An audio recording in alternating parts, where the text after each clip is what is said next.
मधल्या व्यक्तीला जर त्या गोष्टींनी अजिबातच फरक पडत नसेल तर मुलांमध्ये पेरेंटिंग ही गोष्ट अशी आहे की ती एक्सपिरियन्स करून एक्झिक्यूट करायची गोष्ट आहे. म्हणजे काय हे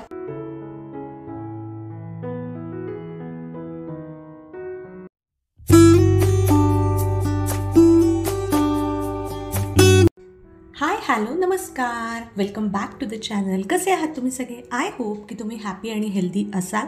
आम्ही देखील आहोत. तुम्हाला दिसतंय आता फॅनची साफसफाई सुरू आहे, कारण की आता समर डेज आहेत.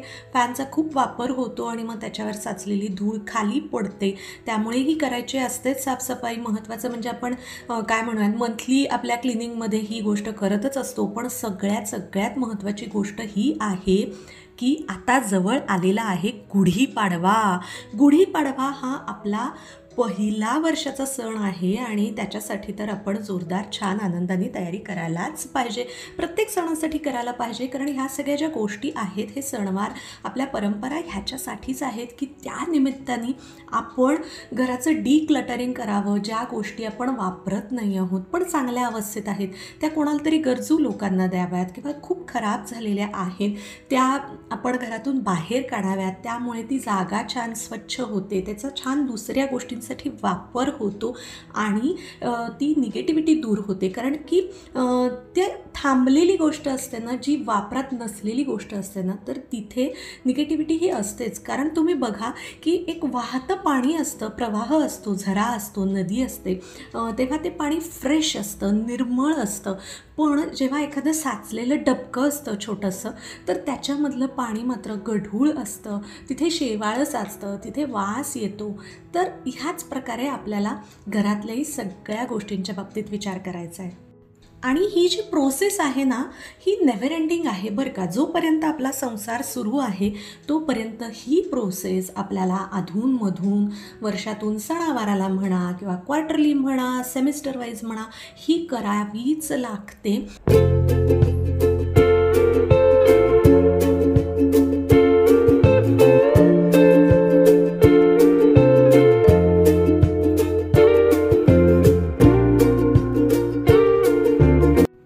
आमची लेक आता मोठी होत चाललेली आहे, त्याच्यामुळे तिला असं वाटतं की मला काही गोष्टी आल्या पाहिजेत आणि ज्याच्यातून मी माझ्या घरच्यांना मदत करीन, आईबाबांना, आजी आजोबांना.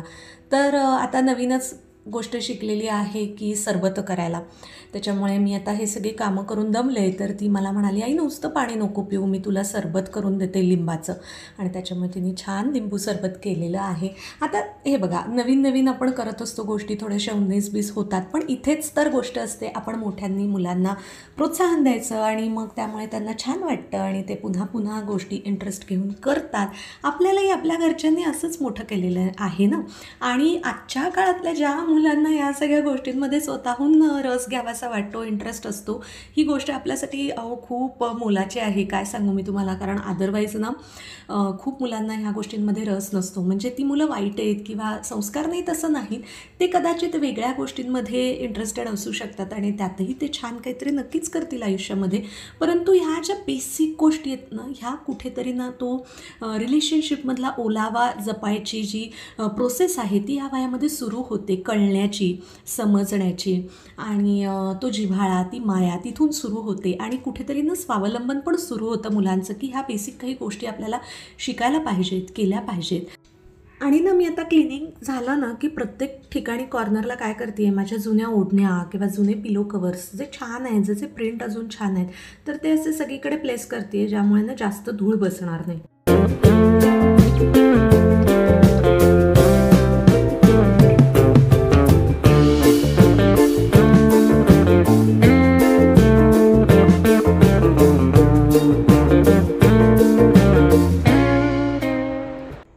तर आपण मगाचपासून डिक्लटरिंगबद्दल बोलत आहोत आणि हे जसं घराचं डिक्लटरिंग गरजेचं असतं, वेळोवेळी आपल्या कबर्ड्सचं असतं, ऑफिसच्या ठिकाणाचं असतं, सगळीकडचं, तसंच वेळोवेळी ना आपल्याला आपल्या मनाचं, मेंदूचं पण डिक्लटरिंग करणं खूप गरजेचं आहे.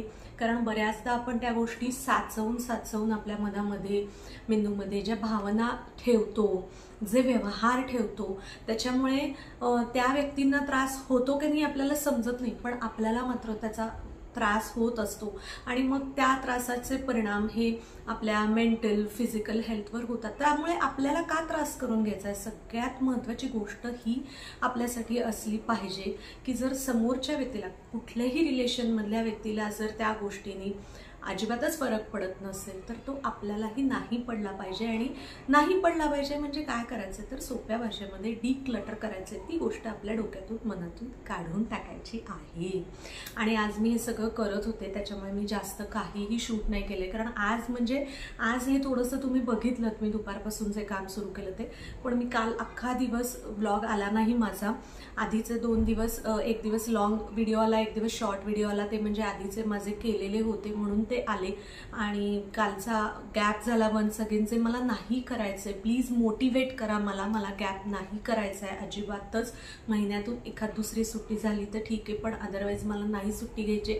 सो प्लीज मोटिवेट करा मला. आणि मी काल सगळं खूप किचनचं डिक्लटरिंग केलं. म्हणजे काही गोष्टी फार मला डिक्लटर करायच्याच नव्हत्या.